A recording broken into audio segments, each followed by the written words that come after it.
Hello, this is Julian with Coffee Reviews, and today we'll be reviewing the El Triangulo wash processed Honduras from Apollon's Gold. And there's the bag right there. And Apollon's Gold, based out of Tokyo, Japan. And they're a coffee roaster that's appeared on this channel on numerous occasions, including our recent review of the Cruz Loma, a wash processed Ecuadorian coffee. And in that review, I mentioned that coffee was one of the biggest catalysts for this purchase.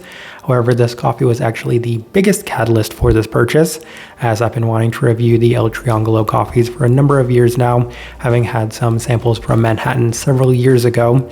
And I very much enjoyed those samples, so I've wanted to make it a point to review this coffee for a while.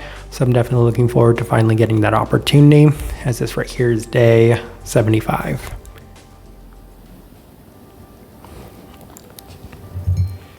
And recipe we went with for this coffee was Apollon's Gold recipe, which is a 17:1 water to coffee ratio, brewed at 93 degrees Celsius, about 199 degrees Fahrenheit.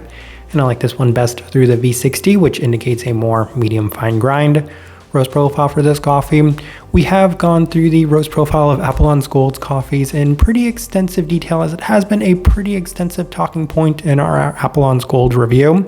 That being said, this coffee is somewhere in the middle, as it's not necessarily quite as developed as one of the other coffees we had, as there's still a slight bit of smokiness that we experienced on one of the days of this one. So it's also not the lightest that we had experienced, but it does continue to remain in line with that medium light description that we've given, as it's once again not to the extent where it's an overly smoky quality or an overly developed coffee for the majority of the time, but it certainly isn't anywhere near as light as we've experienced from this coffee roaster in the past. With all that out of the way, let's go ahead and start discussing this coffee. Day 41, first impression through the V60, and the coffee has been in line with our expectations based off the other Apollon's Gold coffees that we had reviewed, as this is the last one we tried. Obviously saved the one that I was most excited for last, as it also felt a bit more robust and full than we've experienced previously from this coffee roaster. There is a bit more brightness and tropicality in line with the listed passion fruit, but the cup is generally a bit more heavy than expected. So there's a lot to take away from that. First things first, I want to discuss the just fullness and robustness of this coffee. This one is a geisha, and I understand that it is a Honduran coffee, but in theory, I was still expecting this coffee to maybe be a little bit more lighter bodied, maybe be a little bit more delicate, but this one did act a lot like those other coffees as well. So that was the first takeaway I had. The second being that this is the only one that seems to offer a bit more brightness from that first experience, as none of the other coffees that we discussed from them in this set scored above a level 3 in terms of brightness, and I want to say that this was the closest we'd received to getting that level 4 mark. We even had the Nicaraguan coffee scoring a level 2, so just two takeaways I had from this first impression. We'll go ahead and move on to day 44, as we opted for the Chemex, and it was a little better today, as it had a pretty notable coconut-like feel that is relatively well-defined and a much more tropical feel all around. So there isn't any sort of coconut note listed on here, but I have to say, interestingly enough for me, it's one of the most prominent characteristics I experienced within this coffee throughout the entirety of it as well. Cleaner and more direct, though there is a relatively heaviness to it and a bit of roastiness as well. So I think that was accentuated with the slightly higher temperatures that we did have for this coffee.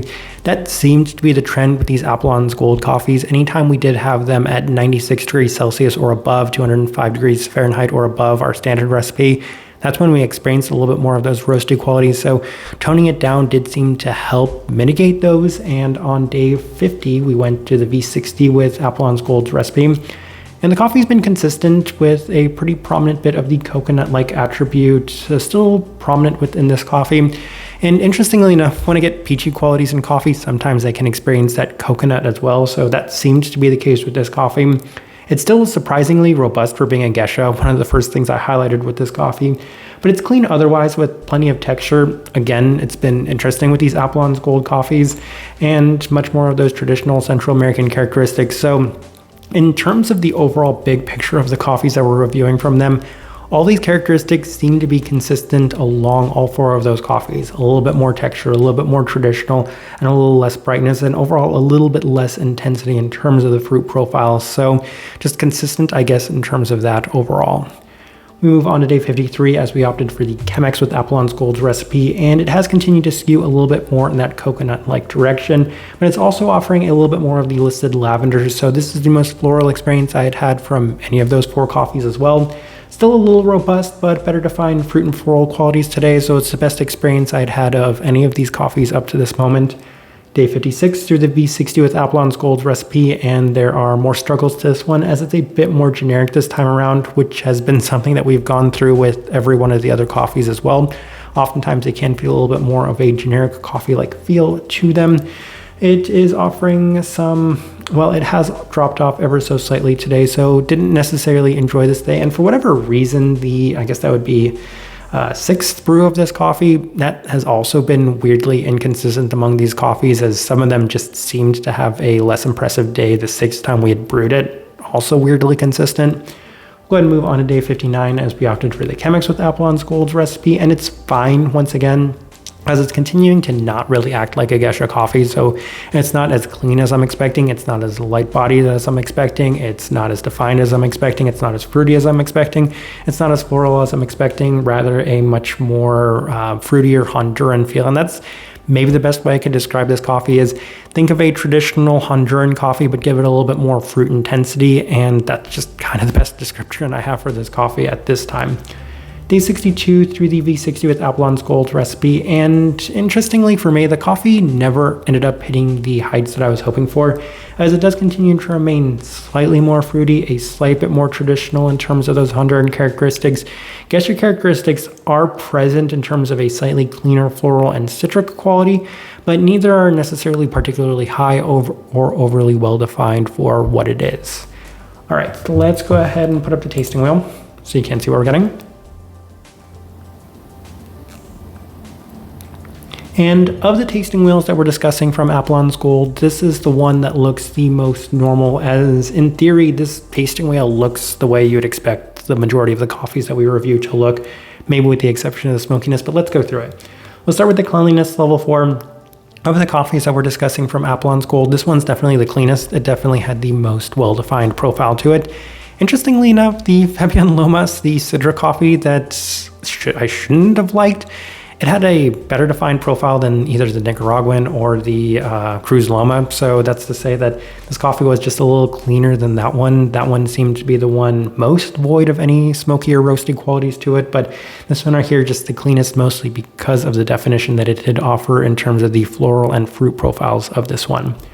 Finish level 4, and the finish for me, very surprising. I would fully expect it to be a little bit more tame, subtle, and even complex for it being a geisha coffee, but no, it was pretty traditional once again. It was pretty in your face, and it did come, I want to say, a lot of the time in terms of a tropical berry-like aspect to it, though at times I would definitely say that there is just much more of that robust heaviness in this one. Sweetness level 4. This was one of the sweeter coffees that we'd reviewed from them as well, even with it being a little bit more just generic in terms of that coffee feel. So that came primarily in the fruit qualities. So I mentioned coconut quite a bit. There is a subtle bit of peachiness to it. That's, I want to say, one of the notes that they have listed on here. Actually, pomelo, lavender, and I think I'm missing the other one, passion fruit. So a little bit more of a sugary tropical fruit to it. Florality level 4.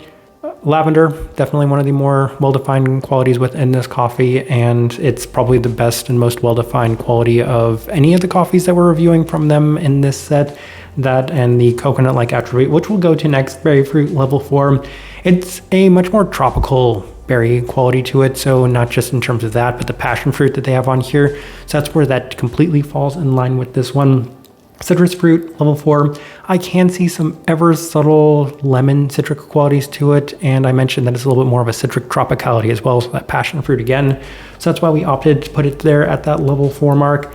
And then we have a handful of level 3s. We'll go through those. Acidity, level 3. I mentioned that this one was the brightest of the coffees that we're reviewing from them, but even then it's still scoring at that level 3, as it's once again not necessarily the brightest coffee out there, so that remained relatively toned down for this one. Stone fruit, level 3. I mentioned there's that coconut-like feel, but at the same time, it does feel a little peachy for me, so that's why I opted to put it there. Not quite as prominent as the citric or tropical berry qualities of this one, but even then, justified enough to be a little higher within this tasting wheel.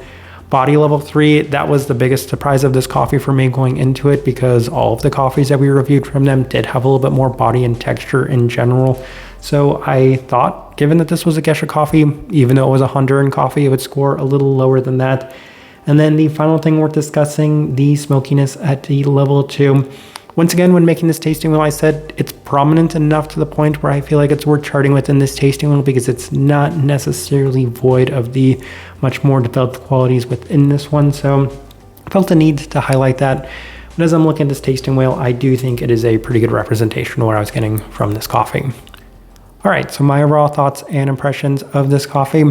I do really wish I could have gone back a couple of years and tried this coffee when I really wanted to try the coffee, when I felt that Apollon's Gold was the most in line with my own preferences. So for that reason, it's not surprising that I was a little let down by this coffee. This is the one that I had the highest expectations for, and I know how good this coffee can be. The samples I had from Manhattan a couple of years ago were really impressive, and I had even heard from Ben at the time that it was about as good as a Honduran coffee can get, and I actually felt that way too. And it's so unfortunate that I never got an opportunity to try it from either them when I enjoyed their profile a little bit more, or from Apollon's Gold when I enjoyed their profile a little bit more. So for that reason, the expectations going into this one were extremely high, and it wasn't necessarily my favorite. And I'll just kind of say this on Apollon's Gold in general, since this is the final of the 4 coffees that we're reviewing from them. I really hope that they do go back to a lighter profile, and I've heard that they find this to be maybe a little bit more easy for some people, or at the same time that it doesn't require the same extensive rest period that their previous coffees used to require. But I felt like the trade-off was always worth it for me, at least more recently in late 2023. Waiting for those coffees and then having them turn out as nice as they did was definitely a very rewarding experience. And with these coffees, I waited the requested rest period, though I don't necessarily think it was even necessary for these coffees, as they all seem to be pretty consistent throughout the entirety of the time that we were working on them. And even then, they all seem to share a lot of similar traits, as in theory, these coffees should be pretty different, but they all seemed to mirror a lot of the same characteristics to them. So I wasn't necessarily the biggest fan of this experience with Apollon's Gold, and I'll just continue to say that I do hope they go back to a profile that might be a little bit more in line with my own preferences.